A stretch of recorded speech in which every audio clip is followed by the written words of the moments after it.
Mortis Dominus also asks, do you think there is a greater purpose for life, or do you, like me, think that in the end it is meaningless? Well, that's a good question. As much as I dislike Ayn Rand, I do think to an extent that there's something to be drawn from objectivism, in as much as we define our own realities. We make our own purpose in life. It's funny because a lot of people say to me, oh, you're an atheist, that must be so depressing, you don't believe there's any meaning to life?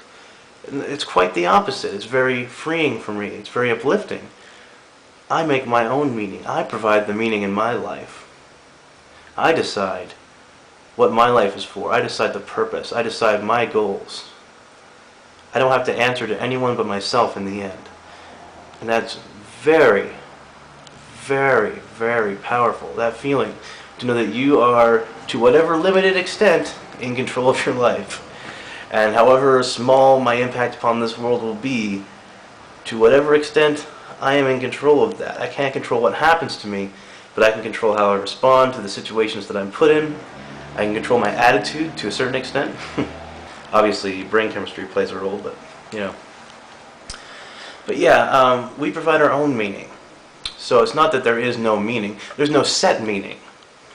So if that's what you mean, then I agree with you. You don't have to live up to anyone or anything's expectations. There's no goal set for you. When you were born, there wasn't a path for you to follow. We make our own path as we go through life. Every choice we make is another fork in the road that we take or that we make ourselves. So that's what's so beautiful about atheism to me, is a non-fatalistic worldview. And I know there are some people who don't believe in free will in a scientific sense and think that they're very hard determinists. But I'm a soft determinist. I believe things influence me, but in the end, the final decision is mine. And as difficult as it may be to make one decision versus another, or to decide one way versus another, I still have the freedom, the free will, to decide that difficult choice, and even decide against what may seem like my best interest. So, what is the meaning of life? 42. Or whatever you make of it. Finally, Mortis Dominus asks, what is your favorite line in the Bible, if any, of course?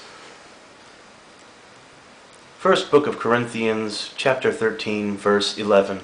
When I was a child, I spake as a child, thought as a child, understood as a child. But when I became a man, I put away childish things. I'll let you decide why I like that one so much. Lerpa69 writes, what is the point of human intelligence if we lack free will to use it? Well, I personally do believe in free will, not in an absolute sense, as in there is a center of my brain that is not affected by anything that can choose things, but I do believe in free will as in we have the ultimate choice in the end. We're obviously influenced by our genetics, by our neurochemistry, by our past experiences, our memories, by our fears, our hopes, and by things people have said to us. We're influenced by a lot of things, but I do believe that we make choices. I guess that's the best way for me to put it. I don't believe in free will in an absolute sense, but I do believe in choice. Anyways, I got off on a little political tangent there.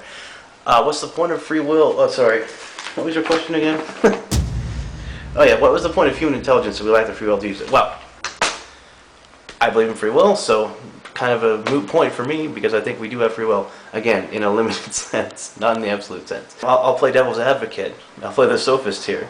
And assuming then we don't have free will, we just have intelligence. Well, first of all, who says there has to be a point? Going back to my prior questions about life having a meaning, there doesn't have to be a point to anything.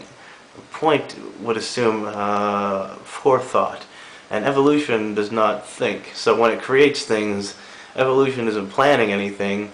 It just says, oh, well, here's a random mutation. Oh, that works well, so okay. If our intelligence happens to, by mutation, increase slightly, natural selection is going to favor that because we can make better tools, we can hunt in packs and use tactics and strategies. These things are going to help us survive. So whether or not we have free will, intelligence evolves independently and has nothing to do with free will. It's not like we have intelligence, therefore we're free to use it. We have intelligence. Whether or not we're free to use exercise free will is a completely separate question to me. And I do happen to believe that yes, we can have free will in the extent that I've talked about. But intelligence is our weapon. That's what we evolved. I like to say intelligence is our horn. Some animals evolved horns or claws or jaws to help them combat others and to survive in the wild. Our horn was our mind. Our intelligence was our greatest weapon. That just happened to be one of the first things that evolved that was helpful to us as a race. By a random chance, one of the mutations that occurred was not to have claws on us or to make us faster runners. It was to be intelligent, to be creative. So we picked up the bone, like in 2001. Started beating other apes over the head with it. Our tribe became very, very dominant in that sense. And as we continued to breed, intelligence was obviously highly favorable, so we grew it, and it became an exponential thing. As you see, our technology in the past 100 years, we've begun evolving. It's an evolution of ideas now, and that's kind of a misleading term, but I like the term. So now we're taking charge of our own evolution through technology, and we may be doing that in the literal sense now that we have mapped the human genome, but that's another question. Lerpa69 also asks, if there was no creator, how did our brains evolve to be so intelligent? One word: meat. Now, I don't want to piss off all the vegetarians and vegans out there. I'm totally cool with you guys. I think you guys are awesome, so long as you don't try and tell me I'm evil because I do eat meat. You guys are cool. I think it's cool to make that choice. I totally support you. A lot of cool people are vegetarian. Really, ironically, vegetarians, I hate to tell you this, the reason that we became so intelligent is because we began eating meat. You look at gorillas, who are related to us but not as related to us as chimpanzees. Gorillas are herbivores. They only eat plants. Now chimpanzees, who are closer to us, and therefore we would think we have more in common with them, our common ancestor was closer to where we branched off with chimps and humans than it was gorillas and humans.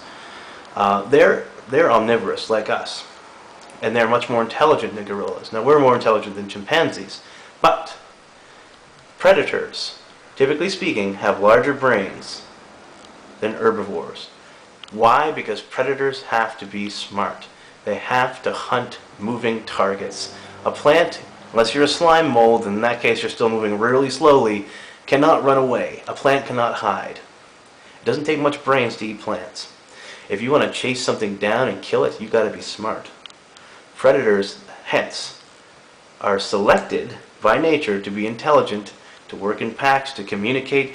Typically speaking, omnivores and carnivores are more intelligent than herbivores.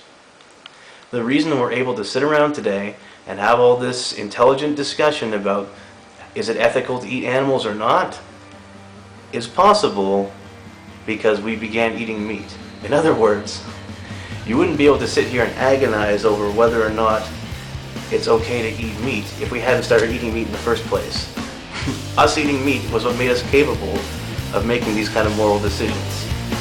See what's going on here? It's crazy. I hear you on the radio.